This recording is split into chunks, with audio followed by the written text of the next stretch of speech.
Assalamualaikum warahmatullahi wabarakatuh. Perkenalkan, nama saya Safira Naila Julaika Andini dari kelas 2E Manajemen Bisnis Syariah dengan NIM 2452111164. Di sini saya akan menjelaskan mengenai sejarah ilmu fikih dan perbedaan fikih dan usul fikih.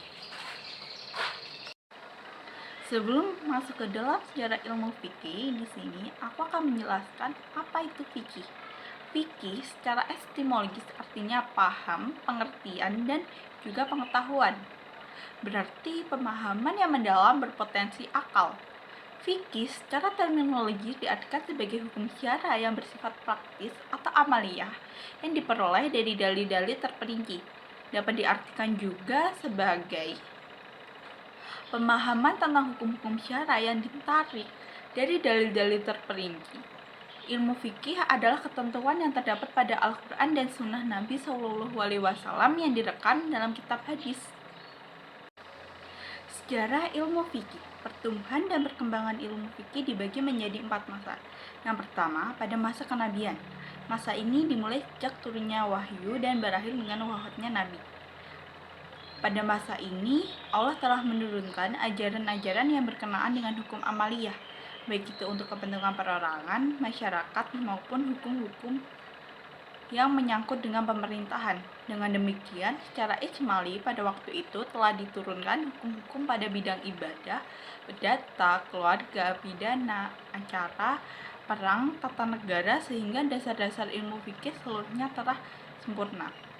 Sumber fikih pada periode masa ini adalah Al-Quran dan Sunnah, termasuk ijtihad Nabi saja. Yang kedua, pada masa sahabat. Dengan wafatnya Nabi, maka sempurnalah turunnya Al-Quran dan Sunnah. Lalu terjadi perubahan yang besar karena telah meluasnya negara Islam dan semakin kompleksnya kehidupan umat. Hal ini menyebabkan 2 masalah pokok. Yang pertama, begitu banyak muncul kejadian yang baru dan membutuhkan jawaban dalam Al-Quran maupun penjelasan Sunnah. Yang kedua, timbulnya masalah-masalah yang secara lahir telah diatur ketentuan hukumnya dalam Al-Quran maupun Sunnah Nabi SAW. Dalam keadaan ini sulit ditetapkan dan menghendaki pemahaman baru agar relevan dengan perkembangan dan persoalan yang dihadapi. Pada masa ini, hukum fikih terbentuk dari hukum-hukum Allah dan Rasul-Nya, serta fatwa para sahabat dan putusan mereka, sedangkan sumbernya adalah Al-Quran, Sunnah, dan istijad para sahabat.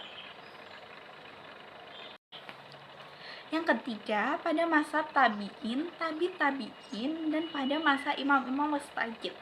Pada abad kedua Hijriah, negara Islam meluas dan banyak orang Arab yang memeluk agama Islam. Kaum muslimin dihadapkan berbagai kejadian baru, berbagai kesulitan, bermacam-macam pengajian, berbagai macam teori dan gerakan pembangunan fiksi dan intelektualitas yang membawa para mujtahid untuk memperluas dalam ijtihad dan pembentukan hukum Islam terhadap banyak kasus dan membukakan pintu pengajian dan analisis kepada mereka. Sehingga semakin luas pula lapangan pendidikan hukum fikih dan ditekan pula sejumlah hukum kepada kedua komunikasi hukum terdahulu. Maka, himpunan hukum fikih pada periode ketiga ini terbentuk dari hukum Allah dan Rasul-Nya, fatwa para sahabat, dan putusan hukum mereka dari fatwa para mujtahid dan ijtihad mereka. Sedangkan sumber hukumnya adalah Al-Quran, Sunnah, dan istijad para sahabat dan para imam-imam mustajid. Yang keempat, usul fikih pasca Imam Syafi'i. Setelah terbitnya kitab Al-Risalah oleh Imam Syafi'i, masih pada abad ke-3 bermunculan karya-karya ilmiah dalam bidang usul fikih. Kitab yang ditulis pada abad ini antara lain buku Khazabar Al-Wahid, karya Isna Ibnu Abban, Ibnu Sahodah dari kalangan Abu Hanifah, buku Al-Nahis wa Al-Manusuki oleh Ahmad bin Hanbal, pendiri mazhab Hanbali, dan Ittibal Qiyas oleh Daud Al-Zahiri, pendiri mazhab Zahiri. Pada pertengahan abad keempat, menurut Wahab Khalaf, ahli usul fikih dari Mesir, dalam bukunya Khulasat Tarikh al-Tashrih Al-Islami ditandai dengan kemunduran kegiatan ijtihad pada bidang fikih dan dalam pengertian tidak ada lagi orang yang mengkhususkan diri untuk membentuk mazhab baru sebagaimana dicatat Abdullah Al-Wahhab Abu Sulaiman pada saat yang sama. Kegiatan ijtihad di bidang usul fikih berkembang pesat karena ternyata usul fikih tidak kehilangan fungsinya.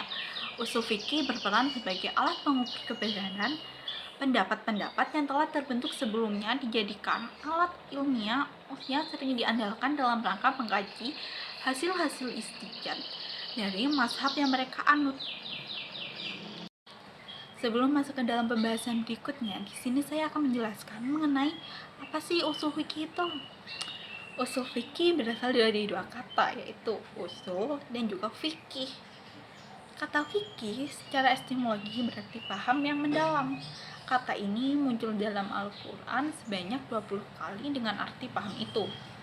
Arti fikih dari segi istilah hukum sebenarnya tidak jauh berbeda dari artian etimologi sebagaimana disebutkan di atas, yaitu ilmu tentang hukum-hukum syara yang bersifat amaliyah yang digali dan dirumuskan dari dalil tafsir.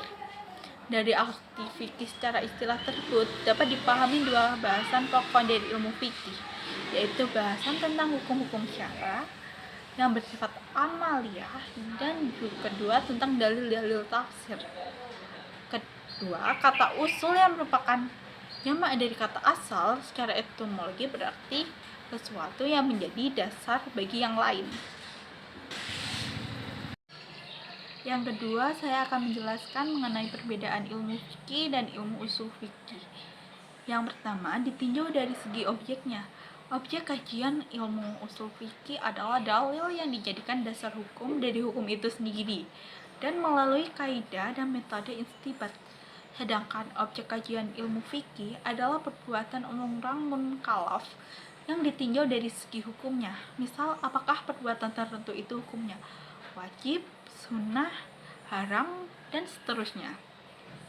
Yang kedua, ditinjau dari segi tujuannya.